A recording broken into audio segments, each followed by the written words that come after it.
అర్జునుడు ఇక్కడ సంవాదం జరుగుతుంది అర్జునుడికి ఉత్తరుడికి. ఇది చూశారు, అప్పటికే దగ్గరికి వచ్చారు. ఎంత దగ్గరికి? మనకి పద్యం ఎలా ఉంది? భీష్ముణ్ణి, ద్రోణుణ్ణి, కర్ణుణ్ణి, కృపాచార్యుల్ని చూసి భయపడ్డాడు. కనపడ్డారు వాళ్ళు, అంటే వాళ్ళకి వీళ్ళు కనపడతారు కాబట్టి వాళ్ళు అప్పుడే చూస్తున్నారు. ఎవడో రథం దిగి పారిపోయే ప్రయత్నంలో ఉన్నట్టుగా ఉన్నాడు, ఈ పురుషుడు ఎవరో అతను ఆఫ్ చేస్తున్నాడు. వాళ్ళకి అర్థమైపోయింది. అక్కడ ఉందండి, వెంటనే తిక్కన గారి కెమెరా అడి తిప్పాడు సార్, మొత్తం జనం కేసి. అజ్ఞులు కొందరప్పుడు అపకాశము చేయుచు గూఢ రూపరేఖాజ్ఞతలేమి. కౌరవ సైన్యంలో ఓ సంచలనం వచ్చింది. వెంటనే సైన్యం మూడు రకాల కింద విడిపోయింది. వెంటనే రకరకాల వ్యాఖ్యానాలు వస్తున్నాయి. అజ్ఞులు కొందరప్పుడు అపహాసము చేయుచు గూఢ రూపరేఖాజ్ఞతలేమి తద్వికృత కాయము మీదని దృష్టు నిల్పగా ప్రాజ్ఞులు మూర్తి సౌమ్యతయు బాహుల దీర్ఘతయున్ భటత్వ తత్వజ్ఞతయున్ గతిస్ఫరదుదాత్తతయున్ గని సంశయంబుతో. ఎప్పుడు ఏ విషయాన్ని చూసిన వాళ్ళైనా అనుకునేవాళ్ళు 2-3 రకాలుగా ఉంటారు. అందరికీ ఒకే రకంగా భావన కలగడం లేదు, అంటే ప్రపంచం ఒకే రకంగా లేదు. అందుకని ప్రపంచం చెడ్డది, ప్రపంచం మంచిది, ఈ వ్యాఖ్యానాలన్నీ తప్పులే. భారతంలోనే ఉంటుంది ఆ విషయం. దుర్యోధనుడు చిన్నతనంలో యాత్ర చేసేట 10 ఏళ్ళు తిరిగేటి ప్రపంచం అంతా. నీకు ఎలా కనపడింది? అంత దొంగ వేధవుల పని లేదు, అంత దోపిడిదారు అన్నట్టు వాడు. ధర్మరాజు వెళ్ళి వచ్చాట యాత్రకి. నీకు ఎలా కనపడిందంటే అంతా సజ్జనుడే, సత్సాంగత్యం, పరమ శాంతిమయంగా హాయిగా ఉంది ప్రపంచం అన్నట్లు. ఎందుకని? కళ్ళజోడు తేడా, కంపెనీలు తేడా అంతే. అదే ప్రపంచం అంటే ధర్మరాజుకి ఏమైనా ఆఫ్రికా పంపించారా? ఇదే ప్రపంచం. ఎందుకు కనపడింది? నువ్వు చూసే విధానాన్ని బట్టి. నువ్వు ఏ విషయాన్నైనా నువ్వు చూసే విధానాన్ని బట్టే ఉంటుంది లెక్కది. భార్యతో కోపం వచ్చింది భర్తకి, భార్య మీద కోపం వచ్చింది అనుకో, కోపం వచ్చిన భర్తలు ఎవరన్నా చూడండి, మనకు బాగా కోపం వచ్చిన సమయంలో వాళ్ళు వంటింట్లో అటు ఇటు తిరుగుతూ ఏదో అట్లకాడ ఇలా అంటుంటే మనం వెనకనే చూసాం అనుకోండి, రాక్షసిలో ఉంది చూడు, ఎలా ఉంది అసలు ఆ చీర కట్టు, శూర్పణకి ఎందుకు సరిపోదు, మన కోపం ఉంది. కాసేపటికి ఏదో ఆ తగాదా తీరిపోయింది, పోలండి ఏదో అన్నారు అని, అది ఆవిడంది బలిదానమే నేను ఎందుకని అని మనం అన్నాం. అప్పుడు ఆవిడ చూడగానే ఎంత అందంగా ఉందో నిజంగా, అసలు సిరియా కానీ అనుష్క కానీ ఎందుకు సరిపోతారు. మరి ఇదివరకు అట్లకాడ ఏమైంది, ఇప్పుడు అనుష్క ఎలా అయింది అట్లకాడ? నీ మనోభావన. ఆవిడతో తగాదా ఉన్నప్పుడు నీకు ఆవిడ కనిపించిన విధానం వేరు.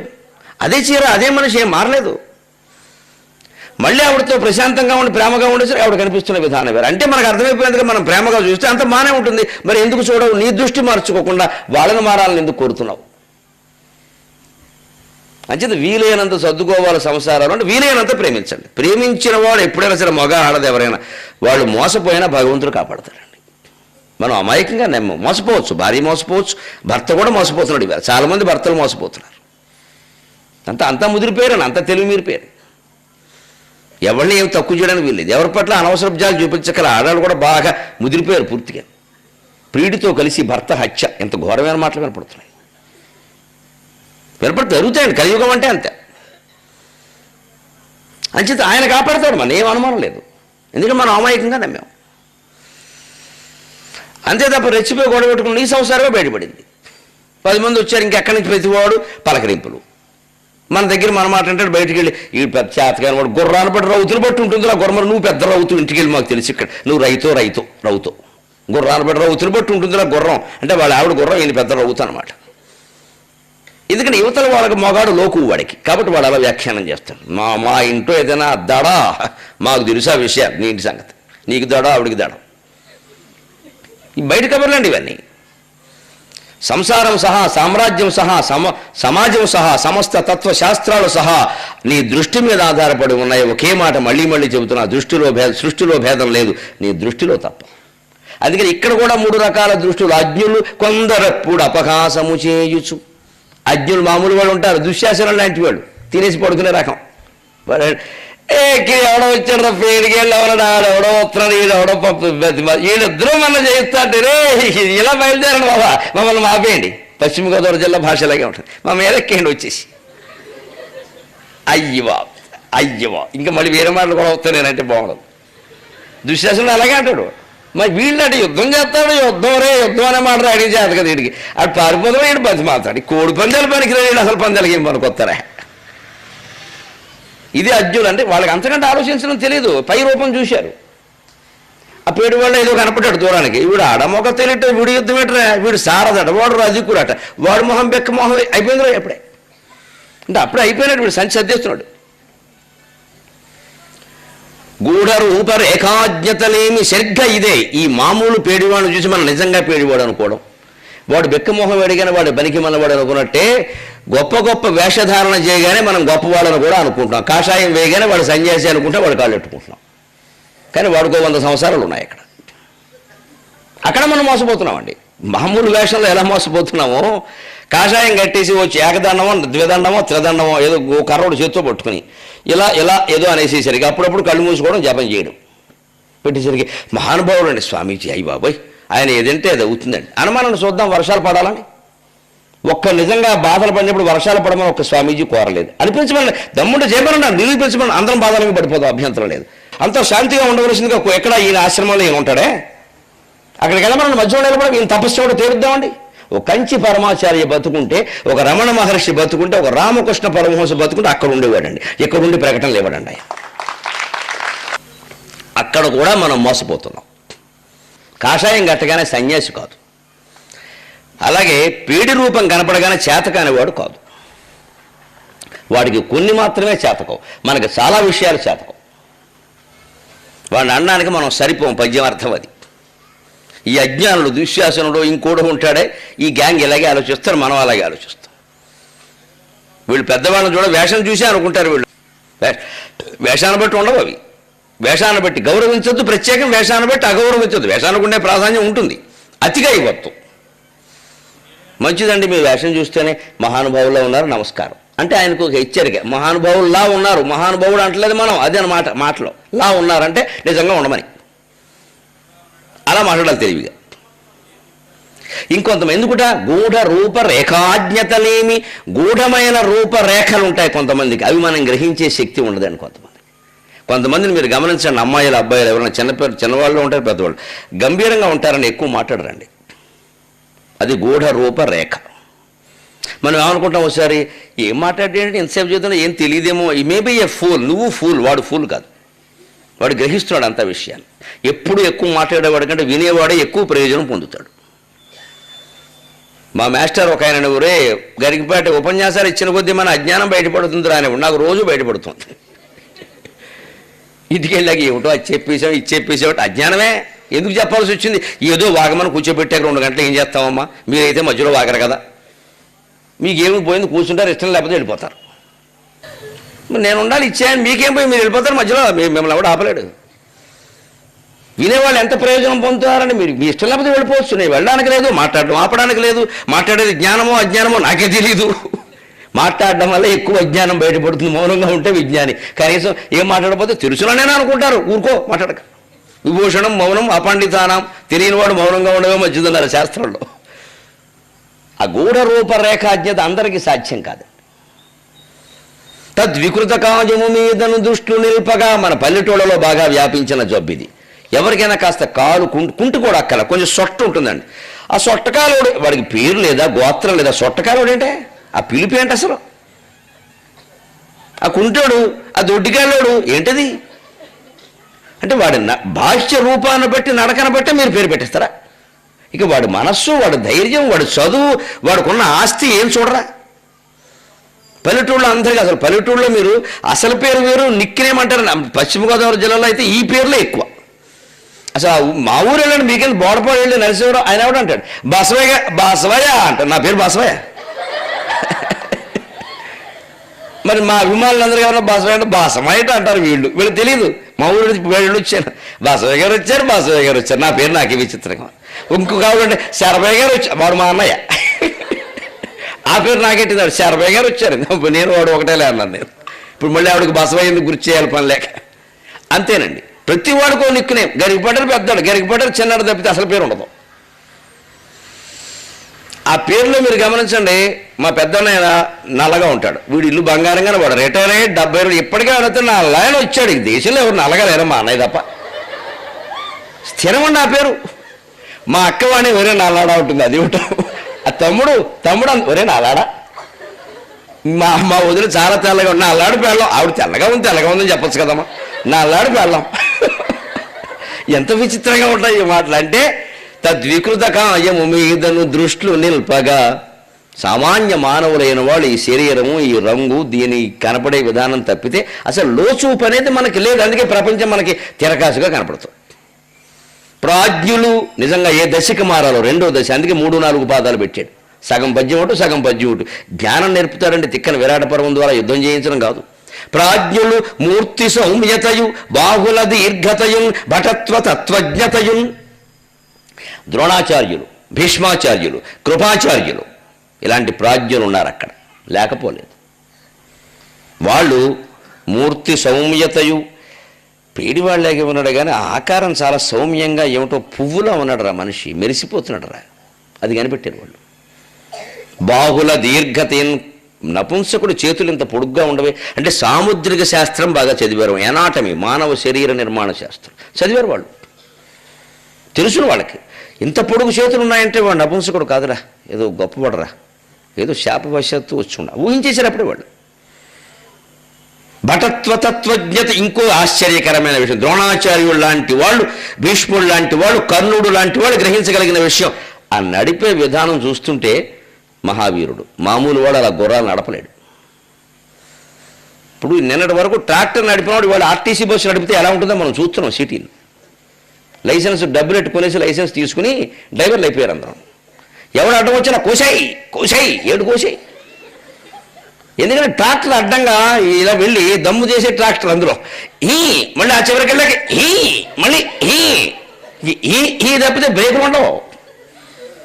వీడికి లైసెన్స్ ఇచ్చి డబ్బులు ఇచ్చి ఆర్టీసీ బస్సు పెట్టి మరి ఈ అనకపోతే ఏమంటాడు అక్కడ? 2 లారీలు ఢీ, 10 మంది ఠా. ఎందుకంటే ఇదే భటత్వ తత్వజ్ఞత. ట్రాక్టర్ నడిపేవాడు ఆర్టీసీ బస్సు నడిపితే 2 నిమిషాలు కానీ పెట్టచ్చు, వాడు ట్రాక్టర్ నడిపాడు. ఒక 2 డ్రైవర్లు ఉన్నారట. ఒకడు మంచి భక్తుడు, ఒకడు మంచి నాస్తికుడు. నాస్తికులు కూడా మంచివారు ఉంటారు, దానికే ఉంది. ఈ భక్తుడు రోజు బస్సు ఎక్కి వెంకటేశ్వర బొమ్మ అక్కడ ఉంటుంది పెట్టి చక్కగా 2 అగరొత్తులు పెట్టి భగవంతుడికి భక్తుడికి అడ్డంగా ఉండేది అంబికా దర్బార్ బత్తి అని దండం పెట్టి బస్సు నడిపేవాడు. బస్సు కూడా చాలా జాగ్రత్తగా బాధ్యత ఈ లేదు, వాడు ట్రైనింగ్ అయ్యాడు, బాగా శిక్షణ ఉన్నవాడు, చాలా జాగ్రత్తగా నడిపేవాడు పద్ధతిగా. ఇక వాడు ఎక్కితే అలా ప్రయాణికులకు చాలా అమ్మాయ ఇవాళ రామారో ఎక్కడ రా బస్సు డ్రైవర్ బాగా సుఖంగా పడుకోవచ్చు, అయ్యాను ప్రశాంతంగా వెళ్ళిపోతాం అనుకునేవాడు పాపం. ఈ నాస్తికుడు ఉన్నాడే, వీడు దేవుడు దండం పెట్టకపోతే పోయి అది పెద్ద విషయం కాదు. వీడు ఉంటాడు, వీడిద్దరూ స్నేహితులే నిజానికి, కానీ స్వభావాలు వేరు. వాడే ఊరికే పెద్ద ఏదో బొమ్మలో ఆగరొత్తులు దండగా ఊరికి దేవుడు చెప్తారేంటి మనమే నడపాలి. వీడు బస్సు కూడా సరిగ్గా నడిపేవాడు కదా, అడ్డంగా కోసేసేవాడు. వీడు వచ్చారండి సుబ్బారో ఇక్కడ మన 12 రేకులు అయిపోయింది బాబు. ఇవాళ వీడు ఎటు తీసుకెళ్తారో వీడికి తెలియదు. అందుకే బస్సులో దేవుని స్మరింపు అని రాస్తారు, ఎందుకైనా మంచిది. పోతావేమో మధ్యలో బస్సు ఎగ్గానే నమశివాయ నమశివాయ పోయినా బెంగలేదు, అందుకే రాస్తారు. ఆర్టీసీ వారికి నమ్మకం, వారు మధ్యలో అయిపోతుంది దేవుని స్మరింపు. మా చేతుల్లో ఏమి లేదు ఆయన, అర్థం స్టీరింగ్ ఉన్నా ఉండదు. ఇద్దరు ఇలాగే నడిపారండి. వాడు బస్సు ఎక్కడంలో జనం ఏడిచేవారు, వీడు ఎక్కడంలో జనం సంతోషించేవారు. కొన్నాళ్ళకి ఇద్దరు రిటైర్ అయ్యారు, ఇద్దరు చనిపోయారు, మామూలే కదా. స్వర్గానికి వెళ్ళాడు. ఎవరు భక్తుడు బాగా నడిపినవాడు స్వర్గానికి వెళ్ళాడు. అక్కడికి వెళ్ళా. స్వర్గం అంటే ఈయన కొన్ని ఊహలు ఉన్నాయి, రంభ జంబలకడి బంభ, మనకి ఉంది కదా యమగోళ సినిమా, యమదూత, చాలా సినిమాలు ఉన్నాయి. అన్నింటిలో స్వర్గం అంటే ఓ లెక్క ఉంది, ఓ లెవెల్. వేల్వి విజయలక్ష్మి డ్యాన్స్, నరవర కురువర అవన్నీ ఊహించుకున్నాడు పాపం. ఒక కల్పవృక్షం, ఒక కామధేనువు, పాలు అన్నీ చూశాడు, బాగానే ఉంది. అక్కడికి వెళ్ళాడు. ఒక భటుడు కూడా ఉన్నాడు, చూపిస్తున్నాడు అన్ని దగ్గరుండి. మన పుణ్యాత్ముడు కదా. ఆవిడెవరు, అదేంటంటే కల్పవృక్షం అన్నాడు. ఆ చెట్టు కింద ఆవిడెవరు అటు ఇటు నడుస్తుంది. రాంబండి ఈ మధ్య కొంచెం పొట్ట పెరిగింది, అందుకని మార్నింగ్ వాక్ చేస్తున్నాడు. ఓ ఇక్కడ కూడా ఇది ఉందన్నమాట అనుకో. తర్వాత ఆ పక్కన ఒక ఆవు ఉంది. ఆ ఆవు ఏంటంటే కామధేను. మా ఊళ్ళో చెప్పారు కామధేను, మా పండితులు వారు చెప్పారు. అయ్యో అన్నీ నిజమే అన్నమాట, ఏంటో అప్పుడు నిజం కాదనుకున్నాం. కామధేను నిజమే, దాని పాలు ఏమన్నా నేను బలివాడు వినాయా, స్వర్గానికి వచ్చేవారు అందరికీ దాని పాలు ఇస్తారా, గ్లాసు కూడా తాగచ్చు పర్లేదు అని అక్కడ తీసుకెళ్ళారు, కూర్చోబెట్టారు. ఒక గ్లాసులో దాని పాలు ఇచ్చారు. వీడు తాగుతున్నాడు, ఒక గుక్క వేసాడు, వీడికి ప్రాణం పోయిందండి. ఎందుకో తెలుసా? అప్పుడే వాడు వచ్చేసాడు, ఆ నాస్తికుడు అక్కడికి. వాడు 2 గుక్కలు ఇస్తే తాగేస్తున్నాడు. వాడు స్వర్గానికి వచ్చేసాడు, అప్పుడే పాలు తాగుతున్నాడు. వీడికి వెంటనే అసూయ వచ్చేసింది, స్వర్గానికి వెళ్ళే కానీ బుద్ధి మారలేదనమాట. అదేంటి, నేను దేవుడికి పూలు ఎట్టాను, ఏలూరు వెళ్ళి అంబికా దర్బార్ బత్తి కొనుక్కొచ్చాను, పూజ చేశాను, బస్సు డ్రైవింగ్ కూడా సక్రమంగా చేశాను, నాకు స్వర్గం వచ్చింది, వీడు వచ్చేసాడేంటి, వీడికి స్వర్గమేనా అని ఆ పక్క వాళ్ళని అడిగేటి. ఈయన ఎప్పుడు వచ్చాడంటే 2 నెలల ముందే వచ్చాడు అన్నట్టు. అదేంటి అంత సీనియరా? వాడు పాపాలు చేశాడు, సరిగ్గా నడపలేదు, దేవుని స్మరించలేదు. నేను దేవుని స్మరించాను, సరిగ్గా నడిపాను, నాకంటే ముందు వాడు ఎలా వస్తాడు? నీకు తెలియదు అబ్బాయి, ఇక్కడ న్యాయాలు అలాగే ఉంటాయి. నువ్వు బస్సినప్పుడు నడిపినప్పుడు నువ్వు ఒక్కడవే దేవుని స్మరించావు, వాడు నడిపినప్పుడు అందరూ దేవుని స్మరించారు. ఆ పుణ్యం అంతా వాడికి వచ్చిందన్న. ఆ పుణ్యం అంతా వాడికి వచ్చేసింది. అంతమంది చేత దైవనామస్మరణ చేయించిన పుణ్యం ఉరికిపోతుందండి. అంతే సామూహిక స్మరణ. ఎప్పుడు అంచనా వేసే విధానాలు వేరే. మనం ఊహించినట్టే స్వర్గనరకాల పుణ్యపాపాలు అన్నీ ఉండవు, అక్కడ లెక్కలు వేరుగా ఉంటాయి. అంటే ఆ గొడవ వదిలే, నువ్వు భగవత్స్మరణ చేసుకుని నీ పని నువ్వు చేయి. మా మనుస్మర యుద్ధేచ. ప్రాజ్ఞులు మూర్తి సౌమ్యతయు బాహుల దీర్ఘతయన్ భటత్వ తత్వజ్ఞతయన్. ఆ రథం నడిపే విధానాన్ని బట్టి కనిపెట్టారు. వీడెవడో సామాన్యుడు కాదు. ఆ నడిపే విధానం నలచక్రవర్తి స్వయంగా సారథ్యం చేశాడు. 12 గంటల లోపుగా అక్కడి నుంచి విదర్భ రాజ్యానికి వచ్చాడు. ఆ విషయం తెలిసి దమయంతి అంది, మా ఆయన తప్ప ఇంకెవడు ఇలా రథం నడపలేడు, ఇంత సమయంలో ఇక్కడికి చేరుకున్నాడంటే ఆయన నరచక్రవర్తి. లేదమ్మా, ఆయన మరుగుజ్జువాడు, పొట్టుగా ఉన్నాడు, కురుచ చేతులు, కురుచ కాళ్ళు, విచిత్ర వీరులు సినిమాలో కమల్ హాసన్లా ఉన్నాడమ్మా. అందుకని అలా ఏమైనా సరే ఏదో జరుగుంటుంది తప్ప ఇంత స్వల్పకాలంలో ఈ నగరానికి రథం తీసుకురాగలిగిన వాడు మా నలమహారాజు ఒక్కడే. ఖచ్చితంగా అతను నరుడై ఉంటాడు, మీరు వెళ్ళి అడగండి అని చెప్పి ఎంత నమ్మకం అండి. అది శాస్త్ర నైపుణ్యం అంటే. అందుకని వాళ్ళు అలా ఊహించారు. ప్రాజ్ఞులు మూర్తి సౌమ్యతయు బాహుల దీర్ఘతయున్ భటత్వ తత్వజ్ఞతయున్ గతిస్ఫుర దురాత్తతయున్. అంతే కదా, రథం దిగి పారిపోతున్న ఉత్తరుని పట్టుకున్నాడు. పారిపోతున్న ఉత్తరుని పట్టుకోవడం కోసం బృహన్నల గంభీరమైన అడుగులేస్తున్నాడు. ఇలాగ ఏనుగులను అడుగుతుంటే ఆ గమనం చూసి కనిపెట్టేట ద్రోణాచార్యుడు, వాడు మా శిష్యుడై ఉండాలి, వాడు నడక నాకు తెలుసది, మరొకడు నడవలేడు అక్కడ, అలాగా సింహంలా నడుస్తాడు నా శిష్యుడు, ఖచ్చితంగా అతను మహాపురుషుడు, బహుశా అర్జునుడేమో అని అనుమానం వచ్చేసిందని వెంటనే ఈయన చూడండి అద్భుతమైన కథా నిర్మాణ చాతుర్యవో మలుపు తిప్పాడు వ్యాసుడు కథని. ద్రోణాచార్యులు రహస్యంగా భీష్ముడు రథం దగ్గరికి వెళ్ళాడు. వీళ్ళిద్దరూ రథాలు పక్క పక్కనే ఉంటాయి సుమారుగా, ఇంకొంచెం దగ్గరికి కాస్త ఈయన రథం మీద ఓకాలు, ఆయన రథం మీద ఓకాలు పెట్టాడు అనమాట. పెట్టి భీష్ముల వారితోటి, వెరవరిగాక వీడు కురువీరులకున్ పొడ సూపు వాడ. పిచ్చి ప్రేమ పాపమమ్మ. ఆ రోజుల్లో గురువుకు శిష్యులంటే ఇంత ప్రేమ ఉండేది. ఇప్పటికే అందుకే గురువు గారి అవార్డు, విద్యలో ద్రోణాచార్య అవార్డు అంటారు. గురు ప్రేమ. అర్జునుడు అర్థమైపోయింది, ఆయనకి అర్థమైపోయి ఏమిటి పాపం ఏం లెక్కలేదు. అందుకని అజ్ఞాతవాసం అవ్వలేదు, వచ్చేస్తున్నాడు. అయిపోయి ఇప్పుడు దుర్యోధనుడికి తెలిస్తే మళ్ళీ 10 + 12 + 1 పంపేస్తాడు. అంటే పాపం ఈ పిచ్చి బ్రాహ్మడికి ఎంత ప్రేమ అంటే మనం రహస్యంగా వెళ్ళివాడి చెవులు చెప్పి తోచేద్దామా? పాపం అంత ప్రేమ ఉంటుందమ్మా గురువులకు శిష్యుల మీద. ఆ రోజులు పోయి ఎంత బాధ అంటే గతకాలము మేలు వచ్చు కాలము కంటేనని నన్నయ్య గారు అంటాడు. ఎంత పిచ్చి ప్రేమ చూడండి ఆయనకి. వెరవరిగాక వీడు కురువీరులకున్ పొడసూపు వాడే. అచ్చెరువు ఒక మ్రాని పేరనిట చేరగవచ్చుచునున్నవాడు. అచ్చెరువు ఒక మ్రాని పేరనిట చేరగవచ్చుచునున్నవాడు. అహంకరణమగాని ఉండొకటి కానడు, అహంకరణమగాని ఉండొకటి కానడు, అహంకరణమగాని ఉండొకటి కానడు. వెరవరిగాక వీడు కురువీరులకున్ పొడసూపు వాడే. భీష్మ పితామహ. వెరవరిగాక వీడు కురువీరులకున్ పొడసూపు వాడే. అచ్చెరువు ఒక మ్రాని పేరనిట చెరగవచ్చుచునున్నవాడు. అహంకరణమగాని ఉండొకటి కానడు. మూర్తి విశేషమారయన్ సురపతి ఎట్ల, మూర్తి విశేషమారయన్ సురపతి ఎట్ల. వీని మది చొప్పది ఏమో ఎరుంగనయ్యడిన్, వీని మది చొప్పది ఏమో ఎరుంగనయ్యడిన్. వీళ్ళిద్దరూ ఈ వాదన జరుగుతుంటే అర్జునుడు ఒక్క పని చేశాడు. మనం గ్రహించాల్సిన విషయం. మాట్లాడుతూనే ఉత్తరాన్ని బతిమాల తీసుకొచ్చి మళ్ళీ రథంలో కూర్చోబెట్టి నెమ్మదిగా రథాన్ని సెమీవృక్షం దగ్గరికి బానిచ్చాడు. ఆయుధాలు పట్టుకుని అర్థమైపోయింది వీడు చేయడానికి మనం చేయాల్సిందే. ఆలస్యం కూడా చేయకూడదు, అవతల వాళ్ళు దాడి చేస్తే ప్రమాదం. ఆ సెమీవృక్షం దగ్గర నిలబడి ఉండగా ఇంకా సంభాషణ జరుగుతుంది, ఇంకా అప్పటికేం తెలియలేదు. ఆ దృశ్యం అలాగే ఉత్కంఠను కాపాడతారు కవులు ఇప్పుడు. ఆ దృశ్యం అలాగే ఉంది. వీళ్ళకి అర్థం కావట్లే. అక్కడ కూడా ఏం మాటలు, ఆయన ఏదో బతిమాతుడు, ఆయన ఏదో మా ఆవిడ నాకు ఒక్కతే భార్య, ఒక్కతే కాదు 10 మంది ఉంటారండి, ఒక్కగానొక్క భార్య, ఒక్కగానొక్క తల్లి, ఏమో చెబుతాడు ఆయన అని. ఈయన అలా నుంచోబెడుతుంటే ఈ మాటలు చూడండి చాలా విచిత్రంగా రాశాడు తిక్కన గారి పద్యం ఇక్కడ. ఇవి భీష్ముడికి ఒక రకంగా అర్థమవుతాయి, పక్కనే ఉన్న దుర్యోధనుడికి కర్ణుడికి వేరుగా అర్థమవుతుంది పద్యం. 2 అర్థాలు వస్తాయి. అలాగని రెండు అర్థాల పదాలు వాడలేదు. ఇదో విచిత్రం. రెండు అర్థాలు వచ్చే పదాలు కొన్ని ఉన్నాయి. ఏదో కోవలయము అంటారంటే కలువు పువ్వు భూమి అని అర్థం ఉంది. రాజు అంటారు, రాజు అంటే పరిపాలించే రాజు అని అర్థం, చంద్రుడు అని కూడా అర్థం ఉంది. అలా రెండు అర్థాల పదం వాడలేదు, ఒకే అర్థం వచ్చే పదం వాడాడు, కానీ రెండు అర్థాలు వస్తాయి. అది తిక్కన. భీష్ముడితో రహస్యంగా చెవులో అన్నట్టుగా మళ్ళీ ఎంత చెవులో అన్న పద్యం అని మామూలు మాట్లాడాలి కదా, గట్టిగా వినపడుతుంది. వినపడినా అపార్థం రాకుండా వెరవరిగాక వీడు భీష్ముడితో చెప్పే మాట చెప్పుకున్న తర్వాత దుర్యోధనుడికి ఏమర్థమైందో చూద్దాం. వెరవరిగాక వీడు కురువీరులకు చూపువాడి. ఏమయ్యా తాత, వెరవంటే ఉపాయం, తగవు చెప్పేవాడిని తగవరి అంటారు, పూజ చేసేవాడిని పూజారి పూజారి అంటారు.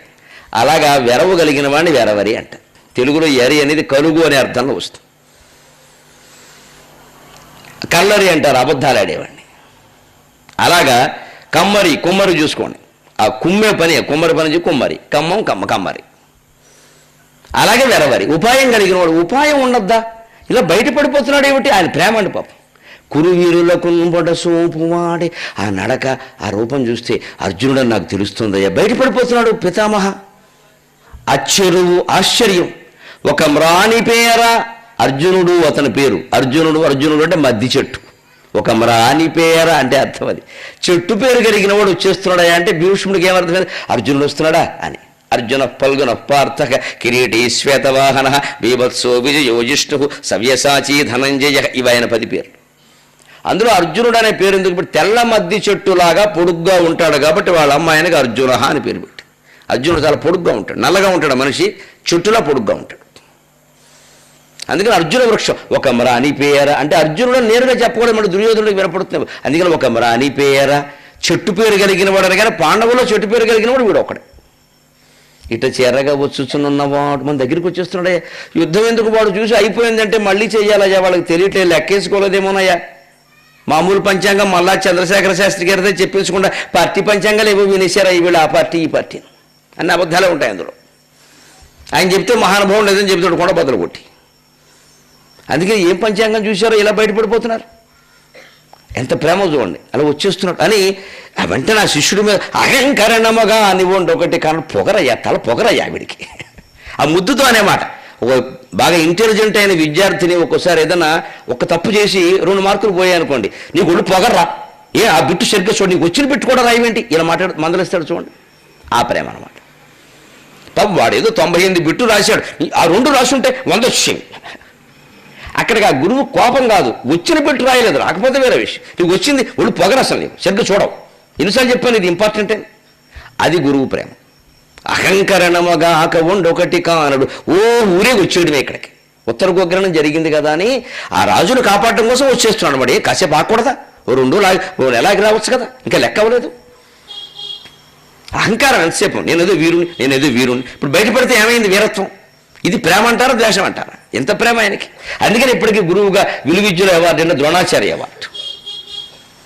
ఒకటి కానడు అని మూర్తి విశేషమారయన్ సురపతి ఎట్లా, ఆ మాట చూడండి. ఆ రూపం చూస్తే దేవేంద్రుడిలా ఉన్నాడు. ఉండకేమవుతాడు దేవేంద్రుడు కొడుకు, అదనమాట భీష్ముడికి లెక్క. సురపతి ఎట్లా దేవేంద్రుడిలా ఉన్నాడు అంటే కొడుకు తండ్రిలా ఉన్నాడు. ఉండకపోతే దోషం, కానీ ఉంటే దోషం ఉందండి. ఆ మూర్తి చూస్తే దేవేంద్రుడు గుర్తొస్తున్నాడు అంటే అంతే. వెంటనే భీష్ముడికి తెలిసింది. సురపతి ఎట్ల వీని మది చొప్పది ఎట్లు ఎరుంగనయ్యడిని. ఏమిటో వీడు మనస్సులో ఎవరుకుంటాడో తెలిసి సావదు. ఈ సాహసాలన్నీ చేసేస్తారు భీమార్జునులు. ధర్మరాజు చెప్పినట్టు వినరు. ఈ మనస్సులో ఏముందో తెలిసి సావట్లా అని ఆలోచన. దీనికి రెండవ అర్థం. దుర్యోధనుడు వింటున్నాడు పక్క నుంచి. వెర్రవర్రిగాక వీడు కురు వీరులకుంబడ సూపువాడే. ఆయనకు దోచిన అర్థం ఏంటో తెలుసా? ఒక్కడే కౌరవ సైన్యాన్ని ఎదిరించుకొస్తున్నాడు కాబట్టి ఉపాయం లేని పనికి మాలిన వాడని మా గురువు గారు అంటున్నారు. ఆయన నాలెడ్జ్ అంతే. అది తిక్కన గారి పద్యం. అచ్చెరు మరి ఒకడు ఇంతమంది మీదకి రావడం ఆశ్చర్యమేగా. ఒక మ్రాణి పేర ఇట జెర్రగా వచ్చుచున్నవాడు. సెమి వృక్షం ఉంది కదా అక్కడ, ఆ చెట్టు దగ్గరికి వెళ్ళి వస్తున్నాడు అనుకుంటున్నాడు ఆయన. చెట్టు పేరున్న అర్జునుడు అనే అంత ఆలోచన లేదు. అందుకే ఆయనకి ఎన్సరెన్స్ టెస్ట్లో ఆయనకి ఫస్ట్ ర్యాంక్ వచ్చి ఆయనకి 20వ ర్యాంక్ వచ్చింది. ఒక మ్రాణి పేరంటే వీడు అనుకుంటున్నాడు ఆ చెట్టు దగ్గర నుంచి వస్తున్నారు కదా, చెట్టు చూసి ఆ చెట్టు కింద వచ్చున్నాడు అనుకుంటున్నాడు అంతే. అందుకని అంతకంటే వెలగలేదు బుర్ర. ఇది ట్యూబ్లైట్, ఇది అది ఫ్లడ్ లైట్, దాని లైటింగ్ వేరే. అందుకే తేడాలు ఉంటాయి వీరులు. అందుకే అర్జునుడు జగదేక వీరుడు, అతిలోక సుందరి ద్రౌపది, అంతే, తిరుగులేదు ఇంకా. దుర్యోధనుడు కాడు జగదేక వీరుడు, కర్ణుడు అసలే కాడు. చూస్తాం ఇంకా రేపటి యుద్ధంలో ఎవడంత వీరుడు. అందుకని ఒక ప్రాణి పేరనిట చెరగ వచ్చుచునున్నవాడు అహంకరణమగా అని ఉండొకటి కానుడు అంటే దుర్యోధనుడు అనుకున్నాడు. మరి ఒక్కడు ఇంతమంది మీదకి వస్తున్నాడంటే గర్వమేగా, ఒళ్ళు పొగరు. తప్పేముంది, గురువుగారు బాగా మాట్లాడారు. మన పార్టీ అప్పుడే పార్టీ మార్చాడని మీరు తెలియట్లే. మన పార్టీలోనే ఉండి వేరే 18 వారికి సహకారం చేస్తూ ఉంటారు, మనం గ్రహించుకోవాలి. పగలిటు రాత్రిటు ఉంటారండి. కౌరవ సైన్యం అంటే కాంగ్రెస్ పార్టీ, తిరుగులేదు. ఇంకా ఇందులో ఎన్ని అసమ్మతి వర్గాలు ఉంటాయి, అందులో కూడా అన్ని ఉంటాయి. చూస్తాం మనం అన్ని. కాంగ్రెస్ పార్టీకి ప్రత్యామ్నాయం కౌరవ సైన్యమే. భీష్మద్రోణులో పార్టీ, కర్ణ దుర్యోధనలో పార్టీ, మధ్యలో శకుని వేరే డబుల్ పార్టీ, అశ్వత్థామ అసలు ఎవరికి పనికొస్తాడో తెలియని పార్టీ. అంటే ఏది పడితే అది మాట్లాడతాడు. ఓసారి వీడినంటాడు, ఓసారి వాడినంటాడు. పూర్తి నిత్యాసమ్మతి వర్గం. ఎవడో వేసేస్తాడు వీళ్ళు. అందుకని రకరకాల పార్టీలన్నీ ఉంటాయండి ఇందులోనూ. అవే మాటలు ఇక్కడ. అందుకని దుర్యోధనుడు అనుకుంటున్నాడు, నిజమేరా బాబు గురువుగారు అన్నాడు, తప్పే నిజం. పాప మన మీద అభిమానం కదా ఈయనకి, వాళ్ళ మీద అభిమానం తెలియట్లేదు ఈయనకి. అహంకరణమగా అని ఉండొకటిగా అన్న మూర్తి విశేషమారయన్ సురపతి ఎట్లా శరీరం చూస్తుంటే దేవేంద్రుడు గుర్తొస్తున్నా అంటే ఆ పొడుగ్గా ఉండడం వల్ల అలాగే అనుకుంటారులే అనుకుంటాడు తప్ప దేవేంద్రుడు కుమారుడు అని ఊహించట్లేదు. వీని మది చొప్పది ఎరుంగదయ్యడిని మనసులో ఏముందో తెలియట్లే. అలా అర్థమైంది. ఇప్పుడు దానికి విచిత్రం అండి. సరిగ్గా ఇదే భావాన్ని రసజ్ఞులైన వాళ్ళు కనపడుతున్నారు కాబట్టి చెబుతున్నా. వ్యాసుడు సంస్కృతంలో అద్భుతంగా రాశాడు. దానికి తెలుగు పద్యం అంటే అనువాదం చేయలేదు, తిక్కని వేరే పద్యం రాశాడు. అది కూడా వినదగిన మాట. నదీజలం కేశవనారికేతు, నదీజలం కేశవనారికేతు, నగాక్వయో నామ నగారిసూనుగు, ఏషో అంగనావేషధర కిరీటి, ఏషో అంగనావేషధర కిరీటి, జిత్వా వయం నేష్యతి చాద్యగావగా. ఇది సంస్కృత శ్లోకం. ఇది రాస్తూ ఉంటే వ్యాసుడు చెప్పాడు, నదీజలం కేశవనారికేతు. ఆ పైన పటం చూడండి, వ్యాసుడు చెప్తున్నాడు, వినాయకుడు రాస్తున్నాడు. వినాయకుడు టక్కమని ఆపే, ఏంటి శ్లోకాలు ఏమైనా అర్థం ఉందా? ఏమైనా అన్నందనకి ఏమైనా ఉపవాసం ఉండే ఏమైనా పైచం వచ్చిందా? నదీ జలమా కేశవనారికేతుకు అంటే అర్థం ఏంటంటే ఆలోచించుకో అని అడిగినంతే. అది వ్యాసుడు.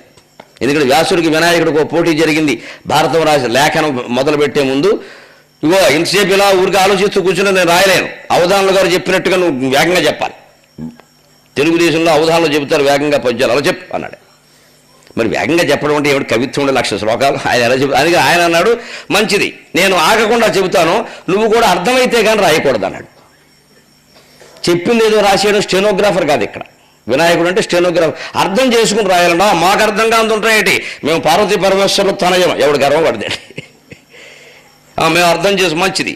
నదీ జలం అంటే నది నీళ్లు, కేశవనారికేతు, కేశవుడు అంటే కుష్ఠుడు, నారి అంటే ఆయన వింటి నారి లేదా ఆయన భార్య, నారి అంటే భార్య, కేశవుడు భార్య అంటే రుక్మిణి సత్యభామ వగేరా. కేతువు అంటే జెండా. ఏంటి రుక్మిణీదేవి జెండా ఏంటండి? కేశవనారికేతు నా మాట ఏంటి అసలు? వినాయకుడికి అర్థం కాదు. ఏమిటి అన్నాడు, ఆలోచించుకో అని ఆయన వెళ్ళిపోయాడు. 100 శ్లోకాలు లేచాడు లోపల. అది వీటిని గ్రంథులు అంటారు. ఇటువంటివి మొత్తం 1,700లో 100 ఉన్నాయి. నేను ఒకటి చెప్పే మచ్చుకి 100 అర్థం చెప్పడానికి పండితులకు దిమ్మ తిరిగిపోతుంది. ఒక 1000 శ్లోకాలు కాగానే వ్యాసుడు ఇలాంటి తోడు కొట్టేవాడు. ఇది జన్మకు అరగదు, ఇది లోపల ఉంటుంది కడుపులో, అంతే. అలాగే వినాయకుడు ఒక అరగంట ఆలోచించేవాడు, ఈ అరగంటలో మిగిలిన 1000 లేచేవాడు ఆయన. రాసుకోవాలి. అంత పోటాపోటీగా నడిచిందండి. నదీ జలం, నది నీళ్లు. ఇంతకు సందర్భం ఏమిటి? ఇదే ఇందాక చెప్పిన పద్యమే. ద్రోణాచార్యుడు భీష్ముడితో మాట్లాడుతున్నాడు రహస్యంగా. ఆ మాట దుర్యోధనుడికి వేరుగా తోచాలి, భీష్ముడికి వేరుగా తోచాలి. ఇది సందర్భం. దాంట్లో వ్యాసుడు చమత్కారం. నదీ జలం అంటే నదీ జలం ఏమిటి? నదీ జలం ఏమిటి అంతే. నదీ జలమే, నువ్వు అలా ఆలోచించినంత కదా అంతే. కేశవనారికేతు ఏం అర్థం కావట్లా. అలాగే నగాక్వయో నామ నగారిసూను, అదే ఏషోంగనావేషధర కిరీటి. ఈ 3 కొంచెం నగాక్వయో నామ కొండ పేరు కలిగినవాడు. కొండ పేరు కలిగిన వాడు ఎవరు? నగారిసూను, పర్వతాలకు శత్రువు ఇంద్రుడు కుమారుడు అర్జునుడు. అదొకటి అర్థమవుతుంది. ఏషో అంగన అక్కడ స్పష్టంగా ఉంది. ఏషో అంగనావేషధర కిరీటి, అంగనావేషంలో ఉన్న కిరీటి, అది అర్థమవుతుంది. జిత్వా వయం మమ్మల్ని జయించి నేష్యతి చాద్యగావక గోవులను తీసుకుపోతాడు. 3 పాదాలు ఇంచుమించు అర్థమవుతున్నాయి. కానీ నదీజలం ఏమిటి? కేశవనారికేతు. అలా చదివినంతకాలం అది అర్థం కాదు. నదీజ అక్కడ ఆపాలి, అది మరి సంగతి. నదీజ లంకేశవనారికేతు. నదీజ నదికి జన్మించిన వాడా భీష్మ, గంగానది కొడుకైన. అది సంబోధన. నదీ జలం అని చదివినంతకాలం నీకు ఒక ముఖ అర్థం కాదు. నదీజ అని ఆపాలి. అప్పుడు నదీజ, నదికి జన్మించిన వాళ్ళ సంబోధన అనమాట. లంకేశవనారికేతు, లంకా నగరం, లంకేశ్వరుడు రావణాసురుడు, లంకేశ వనం రావణాసురుడు వనం, అశోకవనం, అశోకవన అరి, అశోకవనానికి శత్రువు హనుమంతుడు, ఆ హనుమంతుడు కేతువుగా కలిగిన వాడు అర్జునుడు. అది వ్యాసుడు. భాషా జ్ఞానం పెరుగుతుందని ఇటువంటి చదివితే.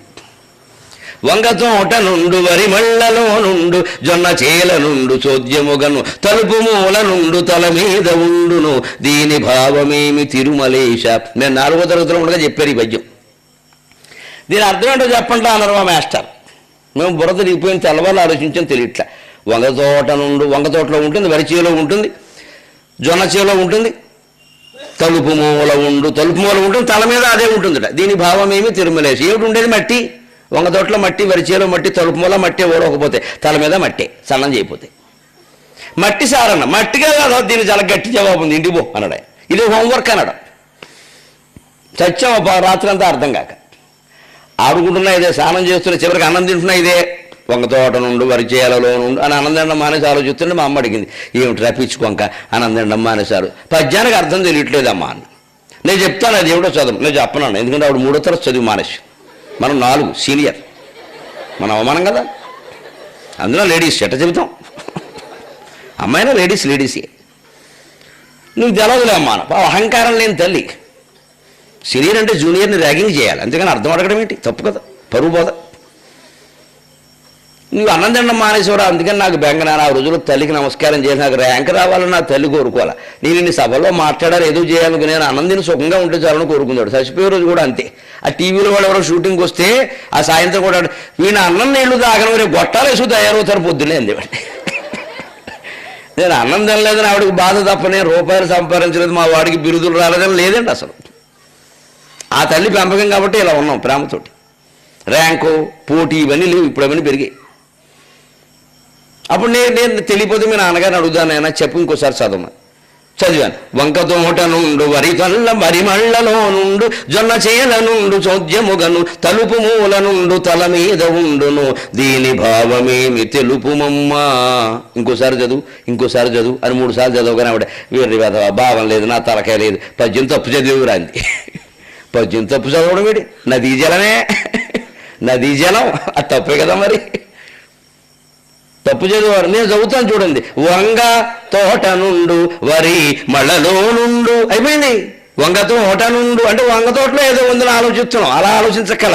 వంగ తోట నుండు వరి మళ్ళలో నుండు జొన్న చేల నుండు చోద్యముగను తలుపు మూల నుండు తల మీద ఉండును దీని భావమదియే తిరుమలేశ. అయిపోయింది. వంగ ఎక్కడ ఉంటుంది? కోయకపోతే తోటలో ఉంటుంది, కోస్తేనే ఇంట్లో ఉంటుంది. వరి ఎక్కడ ఉంటుంది? వరి మళ్ళీ ఉంటుంది. జొన్న చేలో ఉంటుంది. తలుపు ఎప్పుడైనా ఓ మూల ఉంటుంది, మధ్యలో పెట్టుకోరు కదా. తల ఎప్పుడు ఉంటుంది? మీద ఉంటుంది, ఎవరైనా కింద ఉంటుంది, చూసుకుంటే నమస్కారం. ఇటువంటి పద్యాల ద్వారా ఇటువంటి భారతం చదివే అవకాశం ఇచ్చిన మా గురువులకి నమస్కారం. అవి ఇంటి పని కింద ఇచ్చారు మాకు పద్యాలు. ఇవాళ ఇంటి పని అంటే ఏంటో తెలుసా? Right each question 10 times. ఎందుకో తెలియదు. పాఠం చెప్పేయడం, ప్రశ్నలు బల మీద రాయించేయడం, ప్రతి ప్రశ్న 10 సార్లు రాసేయి. వచ్చిన వాడికి దండగా, రాని వాడికి దండగా. వచ్చిన వాడికి ఏమో చికాకు, నాకు వచ్చింది నేను వైషుడే రైట్ అంటాడు వాడు. రానివాడు రాసిన రాదుగా, ఎందుకని అవసరం అంటే ఇద్దరికి పనికిరాని హోంవర్క్. అంటే వదిలించుకుందుకు హోంవర్క్ ఇవ్వడం తప్ప తెలివితేటలు పెంచే హోంవర్క్ లేదండి.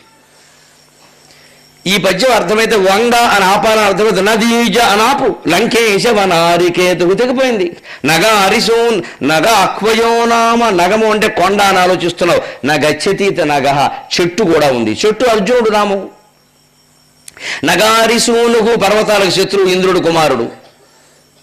ఏషోంగనావేషధర కిరీటి, అంగనావేషంలో ఉన్న అర్జునుడు. అందులో భేదమేం లేదు. తర్వాత ఉంది జిత్వావయం అంటే మమ్మల్ని జయించని అర్థం వస్తుంది. ఇంకో రోజు జీ త్వా అవ అయం, వాణ్ణి జయించు, నువ్వు మమ్మల్ని రక్షించవయా అని భీష్ముడికి చెబుతున్నట్టే. జీ త్వా అవ అయం. అవ అంటే రక్షించమని, సందులు వేరు. అయం ఏష్యది చాద్యగావక. ఈ అర్జునుడు గోవుల్ని ఎత్తుకుపోయేలా ఉన్నాడు. ఈ మనిషి ఎవడో తిరిగి మళ్లించుకునేలా ఉన్నాడు. భీష్మా, నువ్వు సర్వ సైన్యాధిపతివి కాబట్టి మమ్మల్ని రక్షించమని కోరుతున్నాడు అని దుర్యోధనుడికి అర్థమైంది.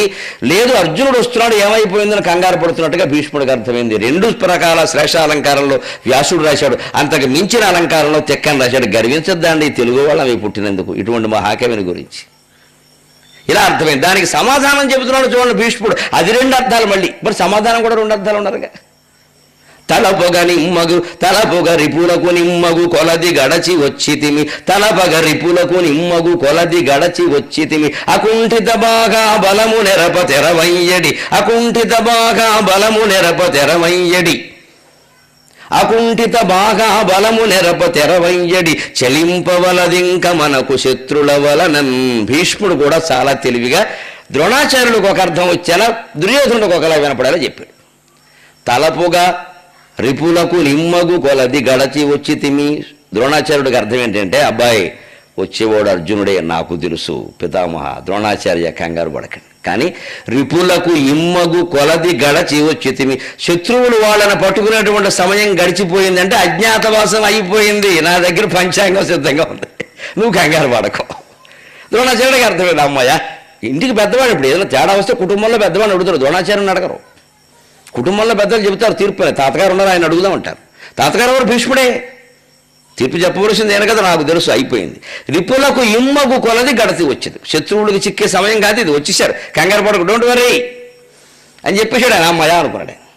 అకుంఠిత బాగా బలము నెరప తెరవయ్యడి, అకుంఠితమైన బాహుబలాన్ని పాండవులు చూపించవలసిన సమయమే కాబట్టే చూపిస్తున్నాడు. అర్జునుడు వెర్రివాడు కాదు, నీ శిష్యుడు వెర్రివాడు అవుతాడు, కంగారు పడకు. అప్పుడు ద్రోణాచార్య మా శిష్యుడే అనుకుంటాడు పాపం పిచ్చి బ్రాహ్మడు.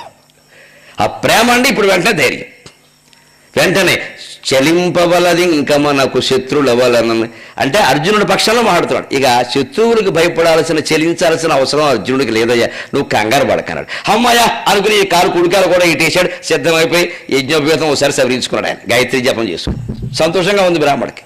దుర్యోధనుడికి ఏమర్థమేం తెలుసా?